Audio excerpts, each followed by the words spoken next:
మనకి సైంటిస్టుల గురించి కూడా మీకు క్లాస్లో చెప్పాను. సైంటిస్టుల గురించి కూడా ఒక క్వశ్చన్ వస్తుందమ్మా, మీరు చూసుకోండి. 1-2 క్వశ్చన్ సైంటిస్టుల గురించి అడుగుతాండి. అదిగో అడిగాడు.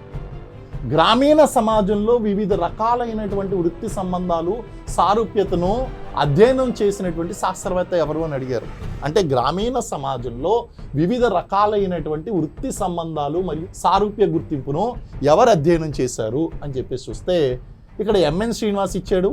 ఎంఎన్ శ్రీనివాసు ఈయన యొక్క ఫేవరెట్ స్టడీ ఏంటి అంటే సోషల్ చేంజ్ అండి.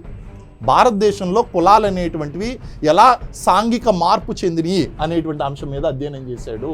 కాబట్టి ఇక్కడ ఇచ్చినటువంటి దాన్ని కాదు, కాబట్టి ఇది తప్పు. దీపంకర్ గుప్తా ఇండియన్ సోషియాలజిస్ట్ అండి, జేఎన్యూలో ప్రొఫెసరు. ఈయన కూడా ఈ అంశం మీద అధ్యయనం చేయలేదు. నెక్స్ట్ జిఎస్ గురియే అండి. ఈయన దేని మీద అధ్యయనం చేశాడు అంటే ఈయన గ్రామీణ సమాజాల గురించి అధ్యయనం చేశాడు. ఆ గ్రామీణ సమాజాల్లో ఉండేటువంటి వృత్తులు ఎవరైతే ఉన్నారో ఆ వృత్తుల మధ్య వివిధ సంబంధాలు ఉంటాయి, వివిధ వృత్తుల మధ్య సంబంధాలు ఉంటాయి. అలాగే వృత్తి సారూప్యం అనేటువంటిది ఉంటుంది. ఒకే సారూప్యం ఉన్నటువంటి ఆ యొక్క అంటే ఒకే కామన్ ఐడెంటిటీ ఉన్నటువంటి వృత్తుల మధ్య మనకి ఐడెంటిటీ అంటే వీళ్ళ నా కులం వాళ్ళు అనేటువంటి గుర్తింపు ఉంటుంది. అలాగే వృత్తుల మధ్య కూడా సంబంధాలు అనేటువంటి రకరకాల వృత్తి సంబంధాలు అనేటువంటివి కూడా ఉంటాయి అని చెప్పి అధ్యయనం చేసినటువంటి శాస్త్రవేత్త ఎవరు అంటే ప్రొఫెసర్ జిఎస్ గురియే.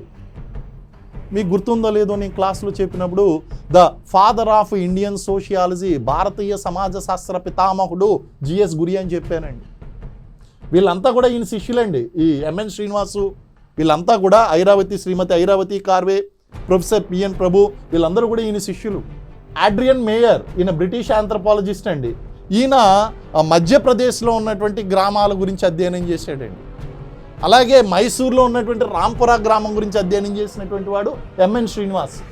కానీ ఇక్కడ అడిగింది ఏంటి, గ్రామీణ సమాజంలో ఉండేటువంటి వృత్తి సంబంధాలు మరియు సారూప్య గుర్తింపు, occupational relations and common identity గురించి అధ్యయనం చేసినటువంటి శాస్త్రవేత్త ప్రొఫెసర్ జిఎస్ గురియే. ఎవరైతే ఫస్ట్ టైం మన వీడియోని చూస్తున్నారో మీరు సబ్స్క్రైబ్ చేసుకోవడం మర్చిపోకండి. అలాగే సిడిపిఓ, ఈఓ, గ్రూప్ 1, గ్రూప్ 2కి ఏపీలోను తెలంగాణలోను ప్రిపేర్ అవుతున్నటువంటి వాళ్ళు మీరు ఖచ్చితంగా జాబ్ సాధించాలి అని కోరుకుంటే కనుక మన లాంగ్ టర్మ్ కోచింగ్ అనేటువంటిది జాయిన్ అవ్వండి. వివరాలకి ఈ నెంబర్కి కాల్ చేయండి, వాట్సాప్ చేయండి, మీకు వివరాలు అనేటువంటి తెలియజేస్తాను. అలాగే నెక్స్ట్ ఎపిసోడ్లో మరిన్ని వివరాలతో మరిన్ని ప్రశ్నలతో మళ్ళీ కలుసుకుందాం. Thank you very much. Wish you all the best. జై హింద్.